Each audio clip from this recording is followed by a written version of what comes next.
yookiin ammoo shamarran Oromootii fi dubartoonni Oromoo haawwan Oromoo yeroo ammaan tanaa bakka hundatti godhaatiin jiran Oromoodhaa fi miti addunyaadhaaf women revolution sadarkaa jedhamuu danda'u jechuudha.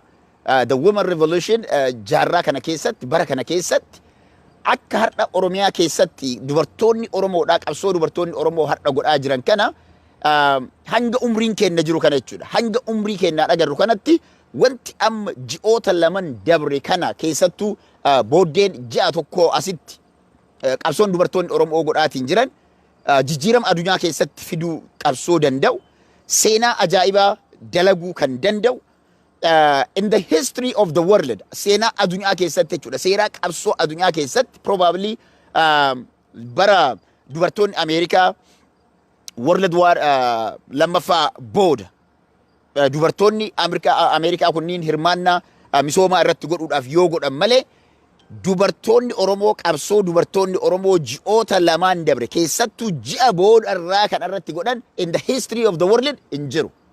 Jaalattanii jibbitanis seenaan dubartoonni Oromoo qabsoon dubartoonni Oromoo amma godhaa jiran never in the history keessattuu World War lammaffaadha as booda kana akkaataa qulqullinaan hiriira hoogganuudhaan dirqama fudhachuudhaan dubartoonni Oromoo wanta har'a godhaatiin jiran kun warroota seenaa barreessaniif keessattuu warroota seenaa hiyyeessaa seenaa uummata gabroonfamee gabrummaa jalaa bahuudhaaf qabsaa'uu keessatti Oromoonni seenaa barreessuu dandeettan seenaa bareedaa dubartoota keenyaaf yookiin ammoo qarreewwan keenyaaf barreessuu akka danda'amu kun ifa. Yeroo baay'ee garuuyyuu nuti hayyoonni seeraa Oromoodhaa kanneen jedhani seera barreessuu irra odeessaa ooluu filatu. Seera barreessanii addunyatti garsiisuu irra in a documentary hojjetanii dhiyeessuu irra bifa niyuusiitiin qofa dubbannee biraa deemuu diskashinii qofa goonee biraa deemuun baay'ee hanqina nuti qabnu jechuudha. Akka dubartootaatti biyya Ameerikaa keessatti hojii dippiloomaasii hangafummaadhaan hordofuudhaan yookiin adda durummaadhaan deemuudhaan adde seenaa duulaa jimjimoodha. Seenaa jimjimoo jedhamuun beekamti. Seenaa duulaa jimjimoo qarree yookiin ammoo jenereeshinii dubartii qubee jenereeshiniin Oromoodhaaf kenne keessaa isii takka. Wanti isiin har'a hoggansa isii jalatti godhamaatiin jiru Oromoodhaafi wanti inni faayidaan inni qabu Oromoon har'a osoo hin taane waggaa 5 har'aa galaafi hedduu isaatiif. Waggaa 5 har'aa ganaaf dura galaafi jechuudha. Garuu wanti seenaan jinjimoo hojjetaa jirtu Oromoon kamuu history has to be written on it. Warroonni seenaa baratteettan right history dubartoota Oromootu seenaa barreessaara. Inni biraa kana qofaa miti. Dubartoonni Oromoo yeroo ammaan tanaa seenaan isaan barreessaa jiran wanti isaan dalagaatiin jiran hiriira adda durummaadhaan dubartummaadhaan hooggananii gadi bahanii siinqee qabatanii hoogganuudhaan deeggarsa qabsoo Oromootiif godhamuu qabu kamu godhuudhaan biyyoota alaa irraa eegalanii dubartoonni biyyoota alaa gaheen isaanii biyya kamtu boodatti hafe sadarkaa jedhamuu hin dandeenye. Isteenni tokko jiran warroonni hirriba keessa jiran ammallee isteenni tokko jiru warri hirriba keessa jiran. Kanarraa kanafi dubartoonni Oromoodhaa kanneen sadarkaa addunyaatti biyya addunyaa jiru hunda keessa jiran gaheen isin taphachaatiin jirtan the history has to write it. Seenaan barreessuu danda'u qabu. Kanaaf dubartoonni Oromoo namni isin qabu haati gootaa jechuudha. Kanneen dubartoota kabajaa dubartootaa maalummaa dubartootaa hanga ammaa hin argin yeroo qabsoon Oromoo dubartootaan hoogganamu warroonni dur dhiirti qofti qabsoo afoo fiiguudhaan qabsoo hoogganaatiin turtan it is right now for you guys to say thank you for our women, to say thank you for our ladies. Yeroon isii amma jechuudha. Seenaa isii barreessuun ammoo amma yeroo baay'ee qabsoo Oromoo keessatti dubartoonni yeroo jalqaba qawwee diinatti dhukaasan irraa eegalee zamana haawwan keenya harmi isaanii irraa murame irraa eegalee hubadhaa. Harmi isaanii kan murame. Fakkeenyaaf leenjisoo diigaa waraana Arsii fi Milinikii jidduutti gaggeeffame maqaan isaanii ka'a. Garuu dubartoota zamana sana harmi isaanii irraa murame meeqa isaanii maqaa kaasuu dandeenya? Mee himaa? Mee dubartii maqaa isii kaasuu dandeenya? Dubartoota yeroo sanaa leenjisoo diigaa maal namoota dhiiraa kaasuu danda'ama. Garuu dubartoota keessaa zamana san irraa eegalee jechuudha. Milinikii afoo irra dhaabachuu irraa eegalee yoo warroota dubartoota sirna goobana daacee jalatti Milinikiif hojjetan yoo ta'e malee hedduu isaanii seenaa isaanii namni beeku jira yoo jenne hin jiru. including myself. Hin jiru. Sababiin isaa maali? Warroota seenaa keenya haqa barreessantu Oromoota seenaa Oromoo barreessuu danda'antu sirnaan barreessuu irratti dadhabina waan qabu nuuf jechuudha. Kana dadhabina nu bira jiru ofii fudhachuu qabna. Kanaaf warri seenaa baratte, the historians, you need to write the history, what is going on every single day har'a. Dubartoonni Oromoodhaa biyya Jarmanii irratti dubartiin takka, I think dura buutuu waldaa hawaasaa dubartoota Jarmanii taatee I'm not sure ga'ee hojii isii seenaa isiin jette tokko kaasuun barbaada. Oromoon kana booda mammaaksa jeneraal Waaqoo guutuu jedhe. Gabrummaa yoo dandeenye hiddaan buqqifna. Yoo dadhabne ammootu ilmoo itti guddisna. Isa jedhe sana jijjiirteerti. Kana dubartii jijjiire jaalattanii jibitanii illee warri dhiiraa. Maal jettee? Gabrummaa hiddaan buqqifna. Yoo dandeenye miti beekaa. Gabrummaa hiddaan buqqifna ilmaan teenna bilisummaan guddifnaa jette. Kana booda kan jedhamuu qabu kana. I hope warri Jarmanii maqaa isii as jalatti naa barreessuu dandeettu dubartii san.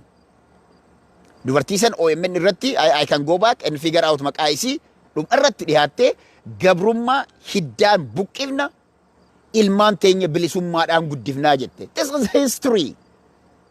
Waan namni dalagu hedduun namaa hin barreessu, hedduun namaa irraallee hin dubbatu.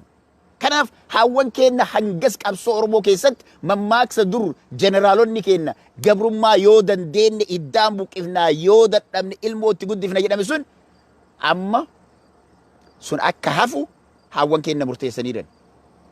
Zamana sanillee dubartoonni gaheen isaan qabaatan dubartoota muraasa kan seenaan isaanii irraa dubbatamu. Zamana sanirraa zamana Leenjisoo Diigaa yookiin ammoo zamana Milinik Oromiyaa cabsirraa eegalee jechuudha. Kanaaf wanti har'a Harargee keessatti dubartoonni yookiin ammootu shamarran dabalatee yookiin qarreewwan dabalatee hojjetaatiin jiran kun seenaa Oromoo keessatti it is for the first time dubartoonni dhibbatti osoo dhiirri hin gorsin ofii isaaniitii hooggananii ofii isaaniitii dhaadannoo qopheeffatanii wanti dubartoonni Oromoo hojjetaa jiran kun mootummaa Abiy Ahmadii fi kan duudaa because sirna Milinik sirna nafxanyaatti waan amananiif kabajaa dubartootaa warri hin qabne Abiy Ahmad dabalatee jechuudha. Addee Gannat jettanii addee Gannat taanaan maqaan isii yaada lama barreessaa artanii muluu jedhamtii warri jettan please maqaa guutuu isiinaaf barreessaa. We need to write namni lama maqaa barreessaa artan kun Gannat jedhe. I'm talking about dubartii German. Dubartii German keessatti mammaaksa sana keetti sana we need to raise her name. Kun waan dalagan qofaa miti beekaa. Muluu I'm sure warri German namni dhugamatti iddoo san jirtan waan kana Oromoon itti yaada itti fayyadama raise that name and mammaaksa san kanatu Oromoo jijjiira kanatu dhugaa namaa kaasa haqa namaallee baasaa deema. Kanaaf Oromoonni namoonni akka dhiiraa akka kiyyaa abbaa taatan yookiin ammoo qeerroos taatan dubartoonni kun hojiin isaan hojjetaatiin jiran seenaa qabsoo Oromoo keessatti olaanaa amma durallee kan qaban amma ammootu adda durummaadhaan deemaa jiraachuun isaanii qabsoo Oromoo bilisummaan dhihaachuu isaa shakkii takka hin qabu. Kanaaf haawwan keenya obboleeyyan keenya kan shamarranii sadarkaa addunyaa irraa eegaltanii keessattuu particularly qabsoo kana dubartiidhaan hoogganamuu qaba jennee guyyaa Minisootaa keessatti yaada kana dubartoota afoo gadi kennu dubartoonni guyyaa du'aayii godhuu irraa eegalee rabbiin kadhachuu irraa eegalee osoo manatti hin galin hiriira hoogganuun jalqabanii har'a mootu Oromiyaa keessatti Oromiyaa bahaa Harargee bahaa fi dhiyaa keessatti qabsoon finiinee dubartootaan hoogganamu itti fufe suni eessa jira Oromiyaa dhiyaa keessatti dhugaa jirtu walitti himna. Meeti Wallagga keessatti hiriirri akkasii, meeti Jimma keessatti hiriirri akkasii, meeti Iluu keessatti hiriirri akkasii, meeti Wallo keessatti hiriirri akkasii, meeti Tuulama keessatti hiriirri akkasii, meeti bal'inaan Arsii keessatti bakka takkaa lamaa dhageenyu malee eessa jira? Eessa jira? Mee as baasaa shawaa waraana amma wanti nutti himamu maali seetan? Waraanatu balbala hundarra jira. Waraanni Amboon irra jiru Awwadaay gubbaa jira. Waraanni Amboon irra jiru Haramayaa gubbaa qixuma saniin san daran jira. Waraanni Amboon irra jiru Baabbilee irra daran qixuma saniin jira. Waraanni Amboon jiru Kombolcha irra qixuma saniin jira. Jaarsoo irra qixa saniin jira. Yeroo dubartoonni Harargee dhiyaa bifa sanaan hiriira qindeessanii adda durummaadhaan hiriira nagaa gadi baasan where is Ambo? Where is Ambo? Amboon seenaa qabsoo uummata Oromoo keessatti 2015 16 keessatti seenaa isiin dalayde har'a maal taate? Ambooni Niiyorkiin goonaa jedhee Abiy Ahmed dubbate santu Amboon Niiyorkiin isinii godha jettanii Abiy Ahmediin irraa waa eeggataa jirtan moo? Manna haaraa isinii eebbisanii manna haaraa takka Niiyorkiin gochuudhaaf manna haaraa eebbisanii manna haaraan takkittiin sun torbaan lama booda dhodhoohee addaan ciccite. Is that what you guys are saying? Thank you to Abiy Ahmed. Mo maal eegartan? Ambo akki nuti itti sin beeynu. Amboon akki nuti itti beeynu. Guyyaa Abiy Ahmed akka ajaa'ibaatti simattan. Lafa Jawaar Mohammed kabajaa keessaniif jecha kophee baafateetiin miilaan keessa itti deeme. Yaada indagannaa kan. Maaliif Jawaar Mohammed kophee baafatee miilaan Amboo dhaqa jedhee wanti inni waadaa gale. Har'a eessa jira? Har'a eessa jira? Amboo maaliif? Maal Amboo waan addaa wanti addaa guyyaa san gootan har'a Amboo wanti mana galchee mana teessisu maali? Kaleessa yeroo tuulama irratti lafa tuulamni keessa jiraatu irratti qe'ee tuulamaa irratti yeroo qe'ee tuulamaa irratti hubadhaa kan maaster pilaanii itti baasanii maqaa maaster pilaaniitiin Oromoon ganda hundarraa Oromoon qe'ee hundarraa Finfinneen kooti Finfinneen keenya jedhee bakka hundarraa Wallaggaa dhihaa irraa kaasee hanga daangaa Sumaaleetiin gadi ba'utti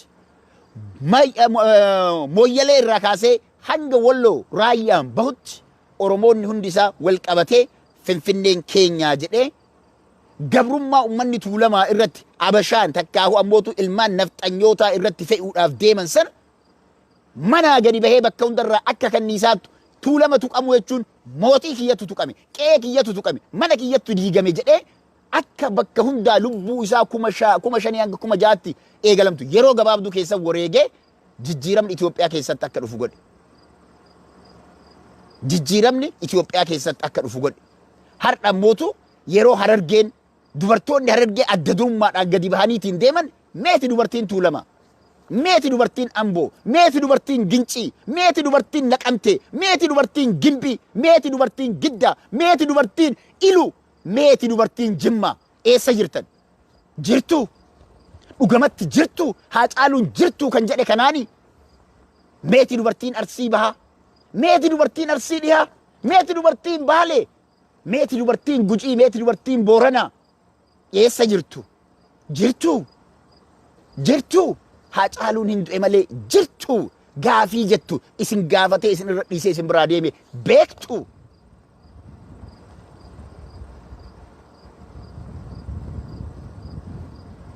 Kanaaf yoo sirba jaamboojoo ta'e godhuu barbaaddan malee mataa qaqqabadheen bulaa jettanii mataa qaqqabattanii nafxanyaa jalatti Oromoo bulchuu barbaaddan taate malee Oromoonni addunyaa hunda irra jirtan amma yeroon isin itti wallaallu. Dhugaan jirtu kana. Jirtu dhiira gaafataa hin jiruun. Jirtu dubartoota Wallaggaa dhihaa. Jirtu dubartoonni Shaambuu. Jirtu dubartoonni Gimbii. Jirtu dubartoonni Naqamtee. Jirtu dhugamatti jirtu. Jirtu Amboo. Eessa jirtu ree? Eessa jirtu kaleessa Haacaaluun jirtu eessa jirtu jedhee isin gaafataa jira. Har'a immoo eessa jirtu? Eessa jirtu har'a nuti isin gaafannume akkuma jaamboojoo ta'e mataa qaqqabadhee bulaa jettu. Eessa jirtu dubartoonni Salaalee? Eessa jirtan hawwan Salaalee? Eessa jirtan qarreen Salaalee? Eessa jirtan qarreen naannoo Finfinnee hundu keessan? Eessa jirta qarree Burraayyuu? Eessa? Eessa jirtu? Of gaafadhaa. Lubbuun takkumaa gadiin hin baatu gubbaadhaan baati. Lubbuun teessa lubbuu Haacaaluu hin caaltu. Lubbuun eenyutu lubbuu Haacaaluuti olii miti. Hidhamuu yoo taate namuu hidhamaa jira. Hidhaan homaa miti. Guyyaa tokko namuu guyyaa isaan barbaadan namuu ni ba'a. Har'a garuu qophooftaniirtu. Qophiin guyyaa boru ganamarraa isin godhuudhaaf eegtan eessa jira? Maal argaa jirra?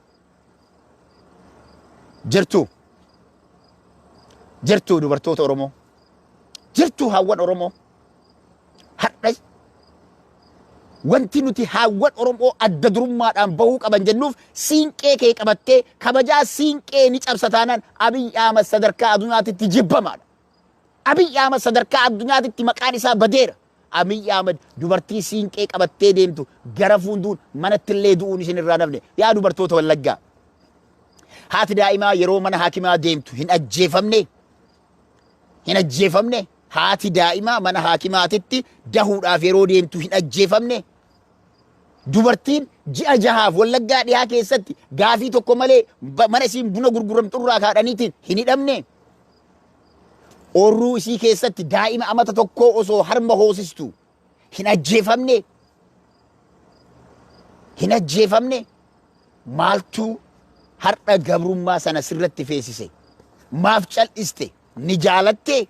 Gochi Abiyyi godhaa jiru kuni dhugamatti wanti har'a Abiyyi raawwataa jiru kuni wanti Abiyyi Ahmed dalagaa jiru kuni si gammachiise?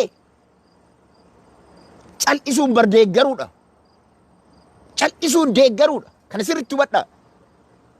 Yoo dadhabdee karaa itti cufuu riqicha kukkutuu akkamitti dadhabda? Yoo dadhabdee waajjira qe'ee kan kee keessaa ilma kan kee caasaa biltsiginnaa keessaa baasuu akkamitti dadhabda? Kanaaf yaamichi koo kanadhaa mormiin marsaa afuraffaadhaa. Mormiin marsaa afuraffaa Oromiyaa keessatti gaggeeffamuudhaaf deemu kun waan biraa yoo dadhabde hiriiraan dubartoota Harargee godina lamaanii cinaa dhaabbachuun dirqama ilmaan Oromoo hundaadha. Qeerroo fi qarreen karaa cufuun mismaara kan kee qopheeffattee goommaa konkolaataa kan karaa irra bahee deemu akka dhodhooyu gochuun qabeenyi takka killee irraa eegalee magaalaa Finfinnee akka hin seenne gochuun dirqama keeti. Dirqama keeti. Diyaaspooraan waan isin irraa eegamu dirqama kan kee bahuun sirraa eegamu. Sirraa eegamu. Kanaaf Oromoo dubbiin tun dubbii akka laayyootti ilaallu miti. Kanaaf halkan kanarraa eegaltee Oromiyaan guututti jechuudha. Baharraa hanga dhiyaatti, kaabarraa hanga kibbaatti, from Walloo Raayyaa down to Kenya, boordara Keenyaatti. Baha Harargee Cinaaqsan irraa ka'ee hanga dhiha Wallaggaatti, hanga daangaa Gaambeellaan bahutti Oromoon guyyoota marsaa mormii guyyaa marsaa afuraffaadhaaf baame kana manallee teettu du'aarta sirraa hin hafne.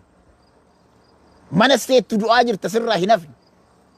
Maaltu siif hafee fi mana teessaa.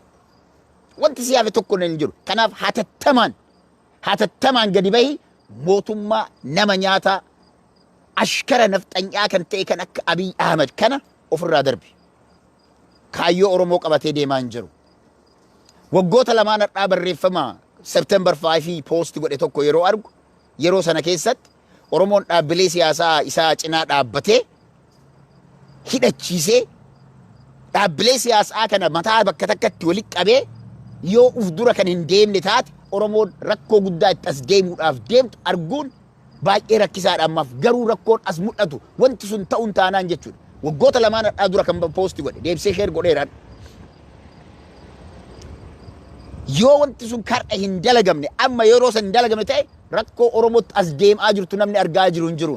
Rakkoon Haacaaluu ajjeesuu, rakkoon Jawaar Mohaammed hidhatti guuruu, rakkoon hooggantoota paartilee siyaasaa ABO fi KFO hidhatti guuruu kanuma ol maaltu siif hafe? Maaltu siif hafe? Waggaa lama har'aa jedhaa turre har'a kunoo qaamaan ija keessaniin gartanii jirtan. Okay? Kanaaf Oromoo Abiy Ahmed ergamtuu sirna nafxanyaa አንድ ኢትዮጵያ፣ አንድ እንጀራ፣ አንድ እስክታ፣ አንድ ቋንቋ፣ አንድ ባንዲራ፣ አንድ ሃይማኖት እሲሰኒ ፈረዳበቱ ከናፍ ኦሮሞን አከ ጅርተኒት ብየ ጅርተኒት በከ ሁንደት ሀተተማን ሞቱማ ነመኛታ አባ ኢሬ ከነ ኡፍራ ካሱዳፍ ሞርሚ መርሳ አፍረፋቲፍ ቆጳሄ ከነ ዲበት tokkon keessan osoo boodatti namni itti makama. San ta'uu baannaan Oromoon Harargee keessaa qe'ee ofii qulqulleessuu hin danda'a. Trust me. Oromoon Harargee keessaa Harargee qulqulleessuuf Harargee keessaa ergamtoota qulqulleessuuf irraa baasuudhaaf ni danda'a. Kana jala beeka. Because Baalee dachii isaa keessaa ergamtoota qulqulleessuu ni danda'a. ni danda'a. Arsiin dhihaa ergamtoota ganda isaa ofirraa qulqulleessuu ni danda'a. Kana jala sarara hubadhaa shakkii takka illee hin qabu. Garuu yoo wal taane yoo waliin Oromoon bakka hundarraa qixa tokko bakka takkatti gadi bahee dhaabbate Oromiyaa guutuu keessaa diina akka salphatti qulqulleessita sana booda gabrummaan akka ittiin deebine gochuu dandeetta. Sana ta'uu baannaan gabrummaan yookiin gabroonfataan ganda tokko ajjeesaa ganda tokko dabraa hamilee ummataa cabsaa umrii isaa dheereffachuudhaaf barbaadu kana umrii itti dheeressita malee abadan sirni milinik deebi'ee ummata Oromoo irratti hin dhaabatu. Abadan Harargee irratti sirni milinik deebi'ee hin dhaabatu. Abadan Arsii irratti sirni milinik deebi'ee hin dhaabatu. Kana jala sararaa beeka. Ergamtoonni goobana daacee seenaa goobana daacee har'allee deebistanii ummata tuulamaa mana galchitanii irra taa'aa jirtu ammoo. Ergamtoonni Arsii keessatti dhalattanii kanneen akka Awwaluu jechuudha. Lafa gootaa keessatti dhalattanii har'allee nafxanyaadhaaf yookiin ammootu ashkara milinik warri taatan jirtu. The same thing Harargee keessallee garuu Arsiidhaa fi Harargee keessa ummanni jiru yeroo qabsoo kana bifa addaatiin finiinsu amma dura Wallaggaa fi Gujitti yeroo qabsoon kun finiintu hanga dandeenye irraa dubbataa turre hin callisne guyyaa tokkollee irraa dubbachuu garuu dogongora siyaasaa taaktikiin siyaasaa not the strategy taaktikiin siyaasaa yeroo sanaaf baafame dhaabbilee siyaasaa Oromoo irratti Abiy Ahmed hojjetaa fi ture Abiy Ahmediif hojjeteera but it shouldn't work anymore. Kana booda Oromoon hatattamaan gadi bahee waliin dhaabbatee with the strategy not with the tactic Abiy sana caccabsinee dafnee karaa irraa kaasnee at a long term strategy baafachuudhaan qabsoon ummata Oromoodhaa bilisummaan Oromoodhaa akka daftee dhuftu gochuun ni danda'ama. Kanaaf Oromoonni naannoo hundaa irra jirtan yaamicha mormii marsaa afraffaa yookiin ammoo lagannaa gabayaa marsaa afraffaadhaaf karaalee cufuu marsaa afraffaadhaaf ikoonomiidhaan waa hundaan mootummaa kana laamshessuu marsaa afraffaadhaaf yaame kanarratti tokkoon keessan osoo boodatti namne adda durummaadhaan akka irra hirmaattan. Adda durummaadhaan. Because hiriirri Harargee keessa jiru kun Wallagga keessa arguu barbaadan. Oromoon hundi kana barbaada. Dubartoonni Harargeedhaa ummata Wallaggaatiin ergaa isinii dabarsan dhageeffadhaa dhaadannoo isaanii keessatti. Bilbilaan OMN itti yeroo isaan dhaaman maal akka dhaaman dhageeffadhaa. Dhageeffadhaa sirriitti. Ummanni tuulamaa hidhaa jira. Hidhaa wayituu hin jiru. Hidhaan tuulamarra jiru Harargee irra qixuma saniin jira. Qixa sanii san daran ta'ee jiraayu. Dhugaa walitti himna. Wanti Harargee waraanni Harargee irra hammaatee jiru Arsii irra jiru at the same status Wallaggaa dhiyaa keessa akka ture hin beekne. State of emergency jedha ummanni sun akka ture ni beekna. Gujii irra waraanni sun akka jiru ni beekna. Garuu Gujii fi Wallaggaa dhiyaa irra rakkoo ture sana Wallaggaa godina Arfan guututti miti bar bakki nagaan jiru jira bakki nagaan jiru. So Oromoonni godinaalee nagaan Iluu Abbaa Booraa eessa jiran? What are you guys doing? Yeroo barattoonni university deebi'an qofaa qabsoon kan jiru faktiin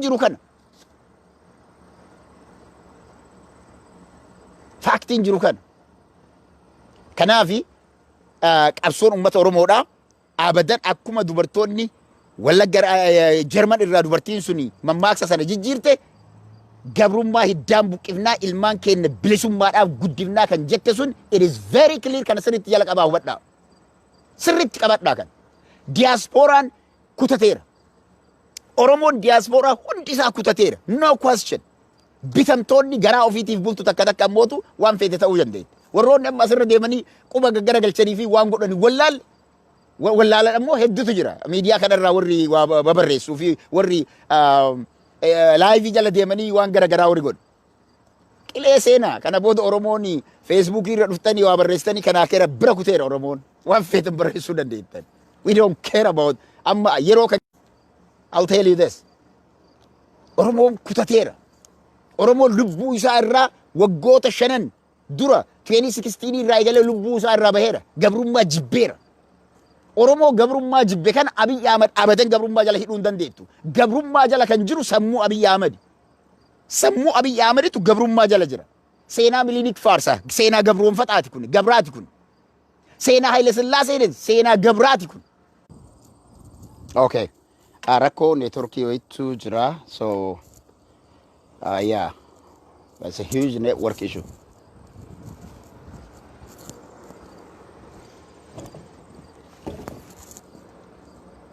Okay. Yeah.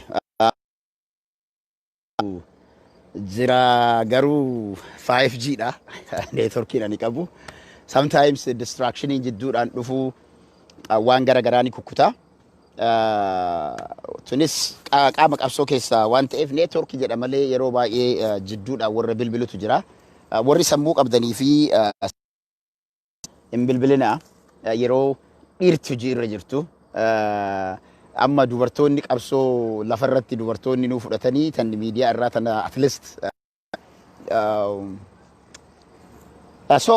kanaaf ilmaan Oromoo bakkuma jirtanitti eessumaayyuu jiraadha. Yeroo ammaan tana qabsoon wal fakkaachuu danda'u qabaadha. Wherever you live, you need to work hard. Okay?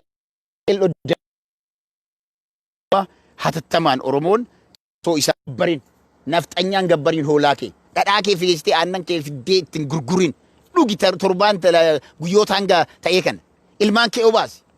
Sooqidda qofa gabaa barbaadda. Sooqidda yoo dhabde maal hin duutu. Sooqidda dhabuudhaan wanta ati duutu hin jirtu. Nafxanyaa ammootu mataa lafa laalchisuun mootummaa sana daftee kuffisuun dirqama kee ta'a jechuudha. Yoo mootummaa kana kuffiste amma hanga dhiyoo kana hubadhu waan jedhaa jiran. Taakkala aangoo irraa ari'aniiti erga inni deemee booda qabeenya gurguratee maal jedhan. Dachii Finfinneedha. Kaaree meetira kuma 27 irraa gara kuma 57tti yeroo ol guddisani eenyu buqqisaniiti. Qonnaan bulaa Tuulamaa kuma 67 ol buqqisaniiti. Kana sirriitti hubadhaa. Qonnaan bulaa Tuulamaa kuma 67 ol buqqisaniiti. Kana sirriitti hubadhaa. Kana eenyutu ragaa bahaara? Izeematu ragaa bahaara. Abbaa biraatii miti beekaa. Diinatu ragaa bahaara. Warra Oromoo gaarummaa Oromoo hin jaalannetu ragaa isinii bahaara. So Oromoon ka'aa yommuu jedhu qonnaan bulaan Tuulamaa kana booda Finfinnee naannoo Finfinnee irraa buqqa'uu hin qabu, qe'ee isaa irraa buqqa'uu hin qabuudhaa dhaga isiniin jedhaa jiru. Kanaaf dubartoonni Tuulamaa, qarreen Tuulamaa, qeerroon Tuulamaa, Wallagga, Jimma, Iluun, Booranni, Gujiin, Wallo, Arsiin, lafa Arsii kan hanga Baalee gaditti gammoojjii dhaabbatutti hundi keessanuu hatattamaan qabsoo kanatti makamaa. Wanti dubartoonni Harargee bakka hunda godhaa jirtu Arsii keessatti bakka hunda wanti hin godhamneef hin jiru. Hin jiru. Ganda nafxanyoonni mataa irra fincaa yoo taate, gandi ammallee manguddoonni nafxanyaadhaaf ashkara ta'an jiru ni beekna. Arsii bahaa keessa bakka hedduutti Abiyyi Ahmad awwaluun faatii mataa irra warri fincaan jiru. Warri walgahii walitti qabanii dirgoo isin nyaachisaniitiin sirna nafxanyaa ammas harma muraa fi harka muraa aanolee deebisuudhaa fi akka awwaluu wajjin yaalaa jiran jiru. Dhageeffadhu Oromoo. Jawaar Mohaammed waggaa lamaan hadhaa wanti inni jedhaa ture aangoon barbaaduu jedhaa ture. Qeerroo lafarraa ijoollee lafarraa dhuftu barsiisaa jedhaan ture. Warra boru ministeera ta'uu barbaadan barsiisaa jedhaan ture. Viidiyoo isaa san deebisee kan beetii wajjin interviishin goote har'a sheer godheen ture. Jawaar Mohaammed aangoon barbaaduu barsiisaa ta'aa jedhaa ture. Barsiisaa ta'uu akka inni barsiisaa hin taane because namni barsiisaa jechuun namni biyyattii ta'uu keessatti addunyaa kana jijjiiru barsiisa. By the way, an barsiisaa ta'eefi miti. Namni addunyaa kana jijjiiruu danda'u barsiisa because generationii uuma. Generationiin Jawaar Mohaammed uumu sun waan sodaatamu.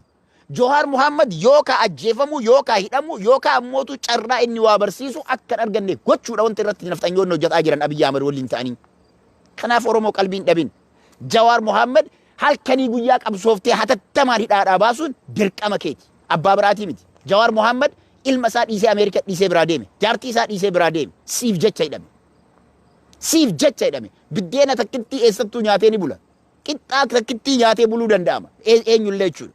Garuu saba miliyoona 50 hanga 60 gahuuf kanaaf jecha Jawaar Mohaammed hidhaa seena. Dubartoota har'a hiriira ba'an kun gabrummaa jala laalaa hubadhu. Dubartoonni Oromoo abbaa warraa irraa hidhanii ilma isaa biyyaa irraa baasanii kaan hidhatti guuranii kaan ajjeesanii mana hidhaatii fuudhanii ajjeesaa lagaa fi qilee keessatti daddarbaa dubartiin jiraachuun isii maal isii godha? Maal godha? Kophaa isii jiraachuun. What kind of life is she going to live? Kana jiraachuu irra jiruu badduu uf dura jiraachuu irra obboleessa dhabee jiraachuu obbolee ilma dhabee jiraachuu abbaa warraa koo dhabee jiraachuu ani gadi bahee falmachuu naa wayyattee Harargee lamaan keessaa qixa ilmi namaa waan ilmi namaa sila namni lubbuu qabu tokko waan dalagaatiin ture jirtu Haacaaluu Hundeessaa jedhee dhaammateetiin ofii isaatii deeme san hojiirra oolchuudhaaf ka hojjetaa jiran. Kanaaf where are you guys others? Eessa jirtaniin gaafidha? Jirtu dhugamatti. Jirtu Oromoonni Wallaggaa. Jirtu Oromoonni Iluu irra deebi'ee jedhaa kana sirriitti hubadha. Jirtu Oromoonni Jimmaa. Jirtu Oromoon Tuulamaa. Jirtu ilmaan Sikkoo Mandoo. Ilmaan Arsee. Jirtu ilmaan Gujii fi ilmaan Booranaa. Jirtu ilmaan Karrayyuu. Jirtu yoo jiraattan hiriira guyyaa arfanii kana keessatti akkaataan isin itti makamtanii qabsoo Oromoo kana sadarkaa addaatti itti ceesitanii fi adunyaan barana Oromoo itti dhageetti. Waan adunyaan barana Oromoo irra dhageetti akkaataa maqaan Oromoo jedhamu kun sadarkaa diiyaaspooraa biyya alaa diiyaasporaan dammaqee ijoolleen biyya dhalatan kun dammaqanii akka ajaa'ibaatti Oromoon sadarkaa adunyaatti everywhere well known. Yeroo gabaabaa keessatti gaafii Oromoon gaafataa jiru deebii hanga danda'ame argamaa tureera. Kanaaf Oromoonni jirtan taanaan dhugamatti sirbi Haacaaluu sun yoo akka sirba amma jaambooni isii sirba jaamboon sirbe tokko dhageettanii maal sii fideen dhufaa jedhe guyyaa rabbi jedheen dhufaa maal sii fideen dhufaa namni erga du'ee booda wanti namni namaa fidu maaltu jira Oromoo maali jaamboo jootee sirba sana hogguu baasu sammuu isaatti dhukkubsatamoo maali fayyaan qabu namni erga du'ee booda wantummaan ati nama du'eef fiddu maali booda biyyee taata biyyeedhaaf waa fidda malee namaaf wanti ati gootu hin jiru wanti ati namaa gootu sodaattee du'uu osoo hin taane lubbuu kan keessa baaf kennitee du'a gootaa duutee seenaa barreessitee duutee sana booda Haacaaluun wanti inni sirraa barbaadu jaamboo jootee maal wanti inni sirraa barbaadu du'a gootaa du'uu sirraa barbaada duutiin ooltu du'a gootaa du'u malee Haacaaluudhaaf wanti ati fiddu seenaa dalagdee du'uudha malee wantummaan ati kana booda osoo seenaan dalagne anis guyyaa rabbi jedheen dhufa koronaadhaan duutee amma Haacaaluun makamuuf deemta qufuudhaan fe'amtee duutee Haacaaluu wajjin makamtee seenaa Haacaaluu qabaachuu feeta kuni artistoota Oromoo takka takkaan isin ilaallata artistoota Oromoo takka takkaan si ilaallata. Kanaafi du'uu duuta beekama qufaatees duuta fe'amtees duuta akka feedattuu duuta garuu sirbi akkasii sun sirbi laamshawaan sirba laamshawaa fi sirba boodattafa maal sii fideen dhufaa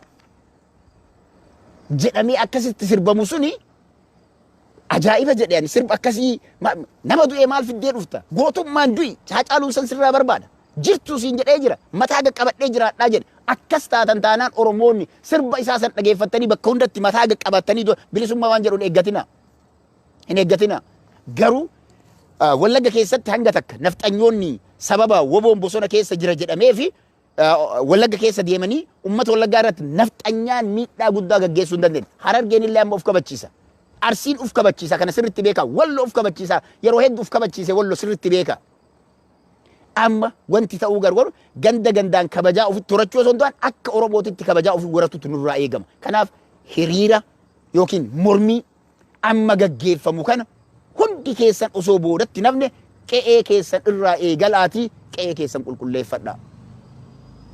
Qe'ee keessan qulqulleeffadhaa. Sheema akka sirba jaamboo jootee sana sirbitanii du'uurra ciisanii hirriba keessatti du'anii hafuu wayya. Du'anii hafuu wayya. Kanaaf Oromoo ka'a yaamichi anadha isinii godhu hanqinoota mormiilee marsaalee sadan dabran keessatti agarre sana hunda keessaa gadi kunnee dubartoota Harargee fi naannoo muraasa dubartoonni naannoo Arsiitti eegalame jira naannoo qophiin jira qophiin amma qeerroon karaa cufuudhaaf qophaa'aa jiru bakka hedduutti jechuudha gabaasni dhufaa jiru jira garuu it should be all Oromiyaa gabaasni akkuma Baal irraa dhufu akkuma Arsii dhihaa irraa dhufu